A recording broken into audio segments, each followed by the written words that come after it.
So we have thinking and thought. Now, then besides that, we have feeling or motion, whatever you want to call it. Now, feeling is a very active, has the word ing at the end of it, the suffix, and that suggests something that's always active, right? And primary and real. But it's not true. You see, unfortunately, the English language is deficient in this regard. It has introduced the distinction of thinking and thought, but it has not made a corresponding distinction among feelings. I will do it for the moment now. I say there are feelings and felts.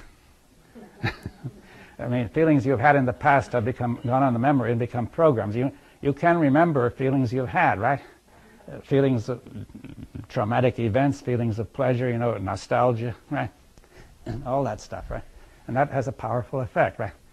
You find it hard to distinguish some from genuine feeling. Let's say you get a genuine feeling of relationship, or in the jungle somebody might have got a feeling of danger, and then he's got to think, what does it mean? And let's say he sees a snake, what does it mean? He says, it's not a poisonous snake, it goes away, right?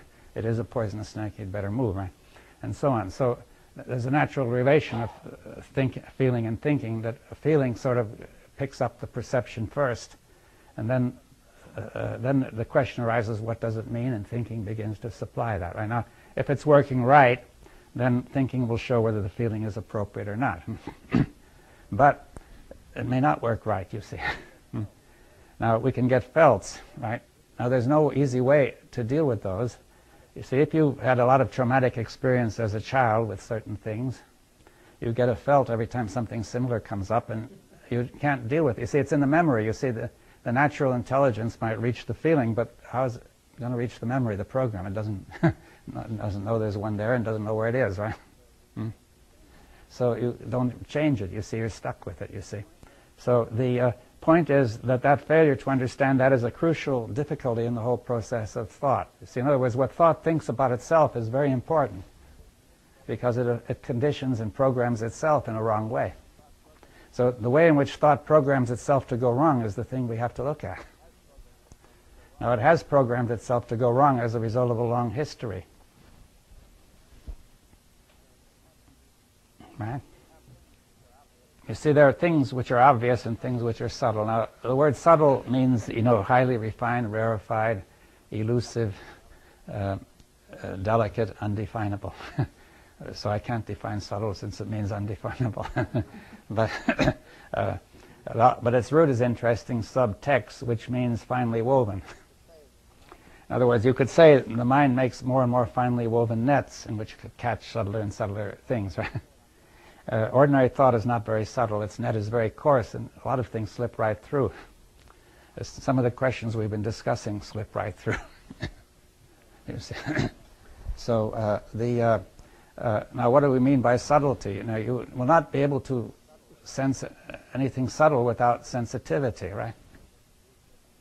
It's elusive, undefinable, delicate. You see, that calls for sensitivity. As I said, the society doesn't want too much sensitivity. You see, I'll give you an example. We knew there was some girl who was going to school, and she got this teacher was doing all sorts of incoherent things, I would call it, this crazy thing.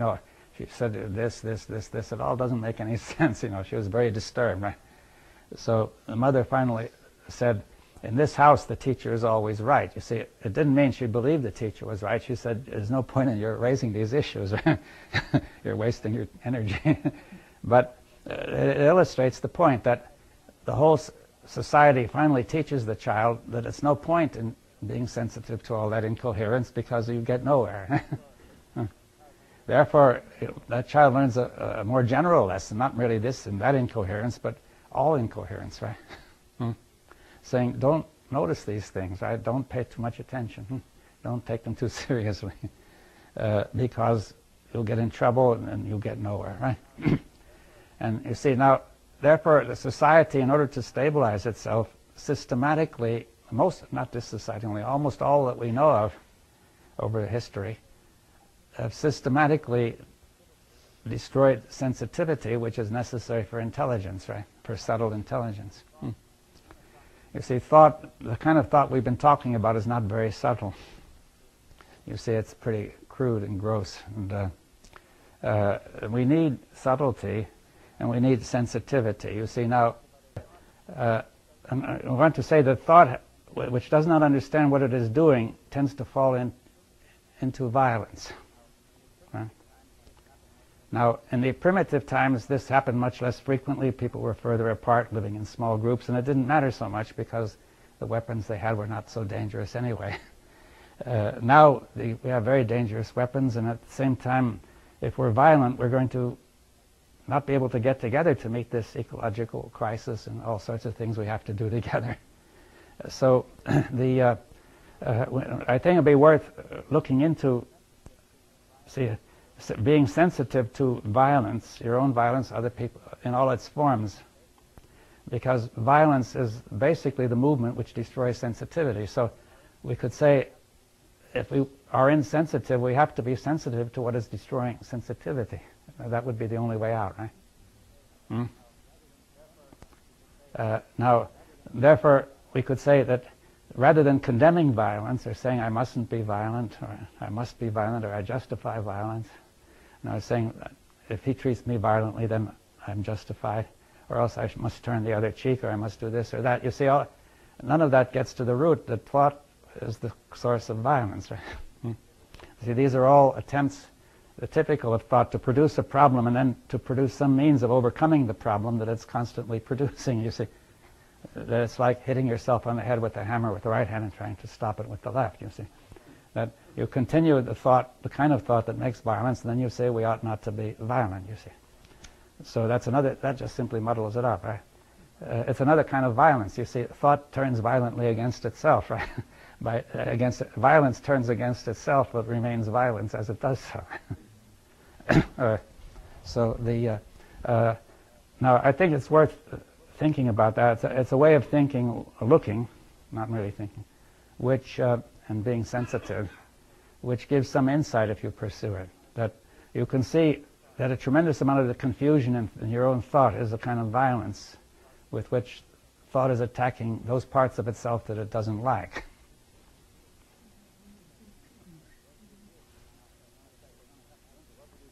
Now, you're going to say, we're going to have to go into what will you do if you find yourself full of things you don't like in yourself, you see.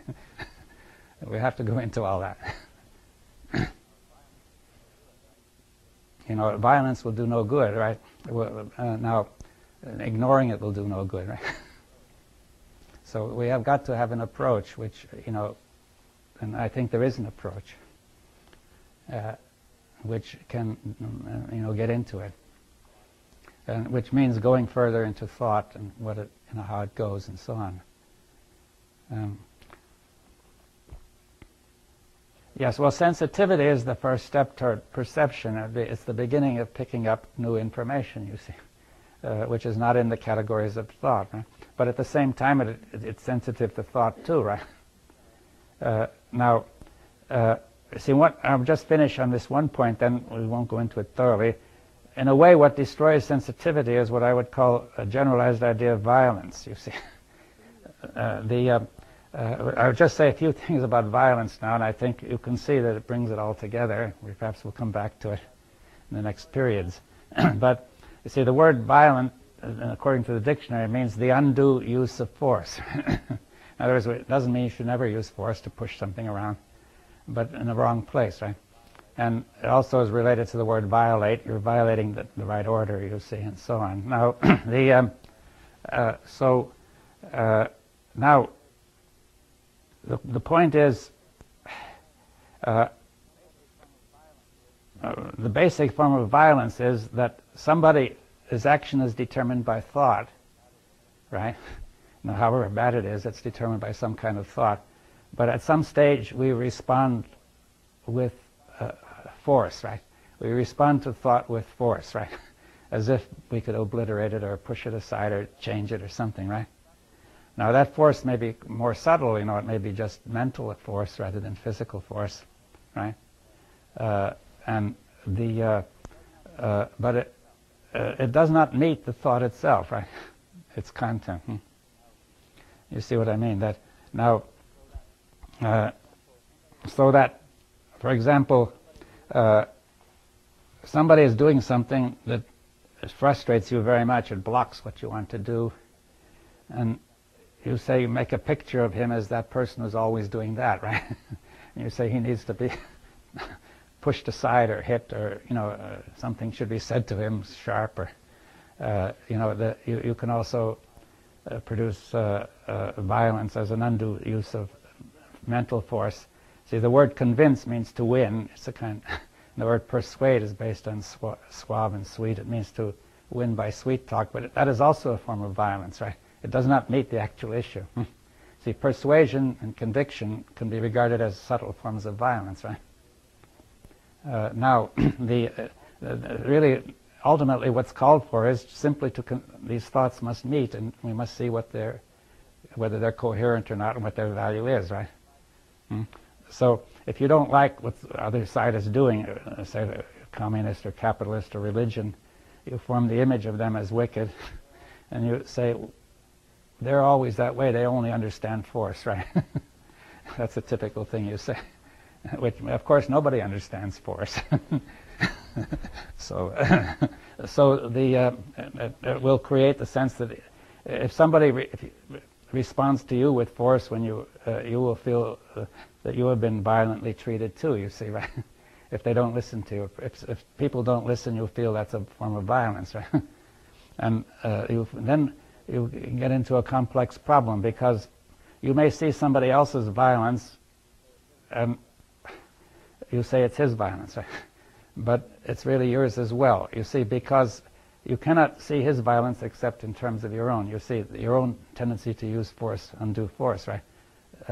Inwardly or outwardly or somewhere, you see. So suppose you're watching a television program with a violent content. There's nothing going on there at all except spots of light, but you can feel the violence in the program, right? But where is it coming from?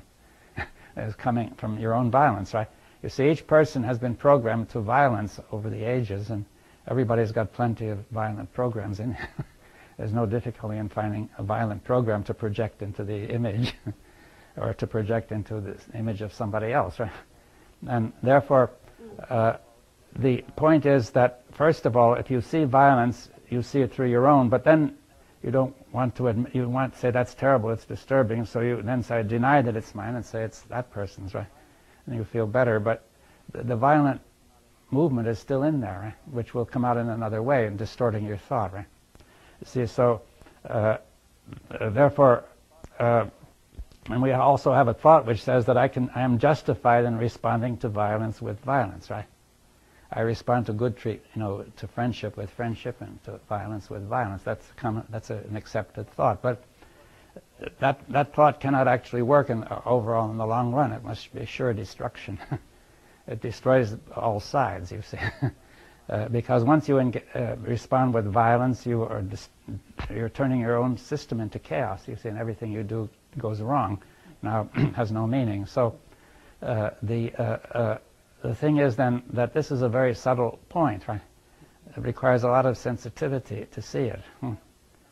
But of course, violence is constantly destroying that sensitivity. You see, your violent reaction is smashing you up inside, so you're not sensitive, right? You're not only not sensitive to that, you're not sensitive to almost anything else, and you do all sorts of things wrong. You see, so so you could see this, that one of the basic difficulties with thought is violence. You see, the other side of violence is fear. You see, when you think you've got a lot of force, you don't hesitate to be violent, to use force to overcome. But when you don't think you have that force, then you're afraid, right? You try to retreat. And the point is that that fear and violence are closely connected, because you can then project your own violence into the other person and you're afraid of it, right? So therefore, the two go together, right? They're just two sides of that one process. You see, in the primitive situation, the fear might get you to run from the animal if you can't handle it, and then when you're finished, when you run away, it stops, right? Or if the animal catches you, then he eats you and it stops too. You see, it doesn't go on forever, right? On the other hand, our present fears about thought go on forever. You see, a person is afraid, will I hold my job? Will the boss, like me? Now that goes on forever, and it starts to degenerate the brain, right?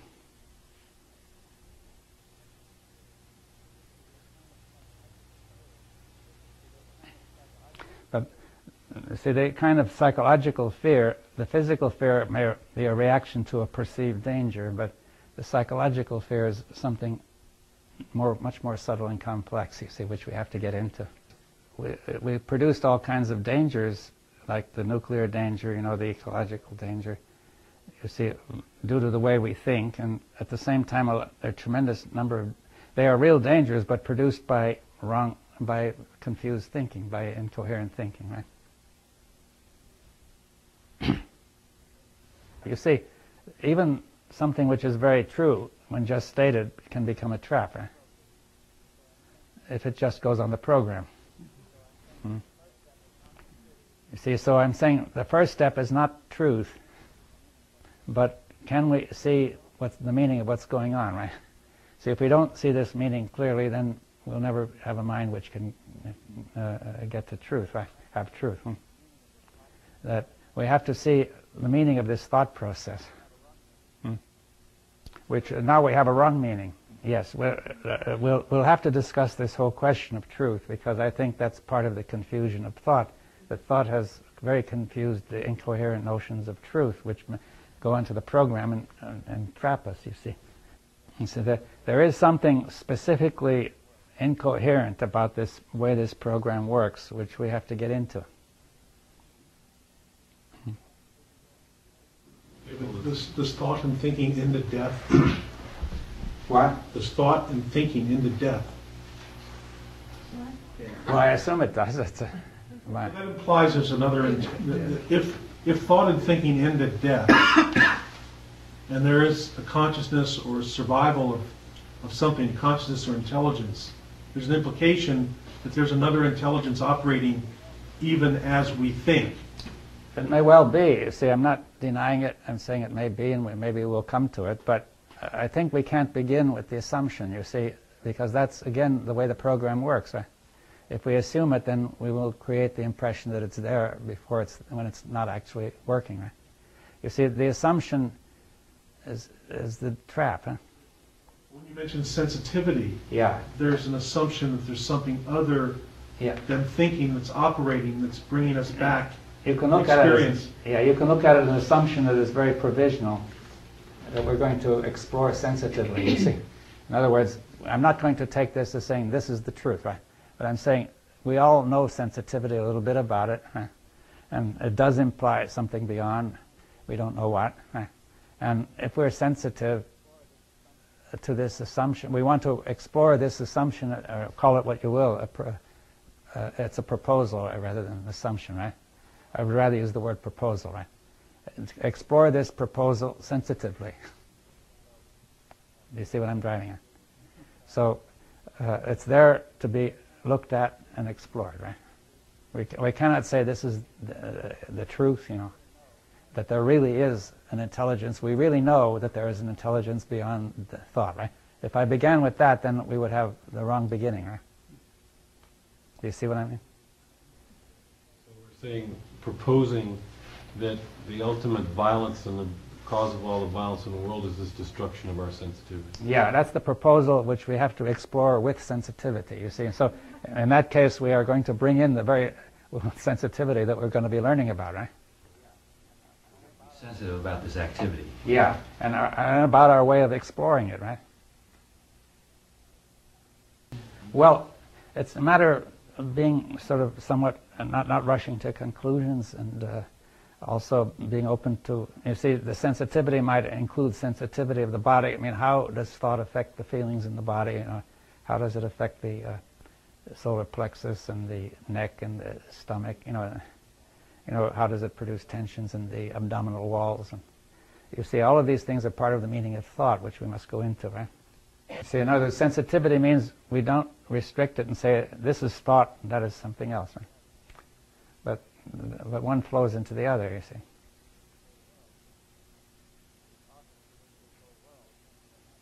See, thought has produced this whole world, so we have to see that whole process. We're not going to make a sharp boundary between thought and everything else. If you do make that boundary, that blocks sensitivity. That this tendency to put too much into conclusions is a form of violence. Yeah. It is violating the right order, you see. it is trying by some forceful means to close the issue when it's not closed. You see, conclusion means closing it, and there's a place where you can close it, but you're trying to close what cannot be closed, right? And that is violence. You're using force, a kind of very forceful thought, you see. See, what makes me engage in such incoherent activity? What is the impulse? Conclusion. Now, clearly you must sometimes come to a conclusion, right? And he's if you say, I never come to a conclusion, you're still violent, right? Because you are violently opposed to coming to conclusions. You see, the point is you're open to coming to conclusions where necessary. You couldn't live without sometimes coming to a conclusion, right? You see, that means subtlety. You see, not just making a sharp boundary like that and saying it's this or that. You see, if you say you've got to be open always, then that's you're enforcing something, right? You're using a kind of moral force, right? You see, because you can use moral force as well as physical force, or force, mental force, you know, force of very powerful expression. Get carried away, I guess they could say the statement "I am" is a kind of a conclusion. Well, maybe it is, you see, but suppose if we feel that way, then we must inquire, you see, and say, is it, you know, what are we doing, right? What does it really mean? I don't see anything necessarily wrong with coming to a conclusion, relatively speaking. It's just sort of a stepping stone, and then from there you move on. But if you just stop there, that's where it's dangerous. Well, if you stop permanently, Yeah. you see, I mean, you may have to stop for a while, you see, or quite a while, right? See, there's no limit to how long. You see, you could conclude that gold has such and such a specific gravity, and we expect to hold that indefinitely, right? But we can see, of course, but that wasn't entirely true, because there are isotopes of gold were discovered which have another specific gravity. So it had to change, right? Suppose you're coming into a room and you say, there's something wrong in this room. I can't say exactly what. You sense it. Then you begin to ask, what could it be, and what does it mean, and so on. Maybe then you find it. I would suggest that you wouldn't do that, that you would sense the feeling that you have and not have to put it into content, because as soon as you put it into content, it's locked, and that's where we get caught in thought, or we get caught in the content, and we don't have any space behind it to see that we are just, that becomes the reality, which obviously cannot be. There's an interpretation. But sometimes we must, you see. For example, if you're, say you have a machine and it's not quite working, you know, you sense something is wrong here or here, it doesn't look quite right, or you have a problem in mathematics, you see, you sense there's a contradiction somewhere and you can't tell where. You see, there are times when you want to find out what it is, right? Now, there may be other times when it's not necessary. Well, in your suggestion then, what you're doing is you're actually playing with it. You're not coming to a conclusion. No. When you find a machine that isn't working, you have to look at it, you have to Yeah. take it apart. So you actually are working back and forth with that feeling and then with thought. Yeah. If you come into a room and you say, gee, I feel something funny here, I bet it's because, and then I'm finished. Oh, no, And don't then do that, no. See, that's where the difference between the sensitivity comes in. You don't come to a conclusion or don't have a content. You play with it. You just let it ride. Good. Yes, don't come to a conclusion. The idea is you hold back for a little while. You see, it's necessary to suspend the action. Yes. And we'll come to that later. This suspension is crucial to sensitivity. You say, I don't decide, I don't say this or that, but I'm looking and I'm trying to find out, right? And thought will come up, Yeah. or thinking will be happening, and that can be perhaps trusted or not, but you keep that open. Oh, yeah. And you let the next thing come along and see if that validates what the thought that came up, and it's a whole process like that. Yeah, so thought can work together with sensitivity, you see. So see, that begins to show thought isn't always the villain, you see. No. You see, it has gone wrong, badly wrong in the whole of history, but it needn't be the villain, you see. Now, and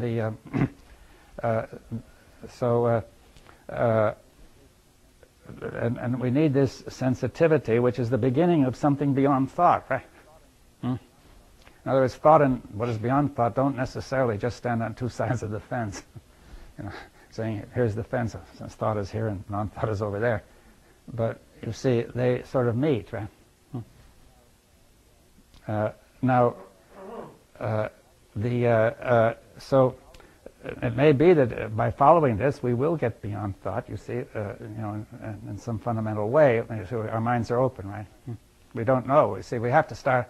Don't say, "I'm going to tell you I know and you don't know, and I'm going to tell you," and when you come out of here, you'll know too. Sensitivity is other than thought? It's not other. It's beyond. It's a bit beyond the thought as a program, right? The word thought means the program, basically. Now, but when sensitivity enters, then thought itself begins to have new possibilities, right? It's usually thought that destroys sensitivity. Well, a certain kind of thought, right? That thought which is trying to defend something very precious. Saying, this must not be touched, right? That kind of thought. Like, say you walk in a room and you get a feeling something's wrong, and you say, oh, that's just my imagination, then you've immediately used Yeah, thought. well, you may not want to be bothered, you see. You say that we've too much trouble to go into all this, and you see, there are all sorts of reasons which thought could give you why you shouldn't be sensitive, right?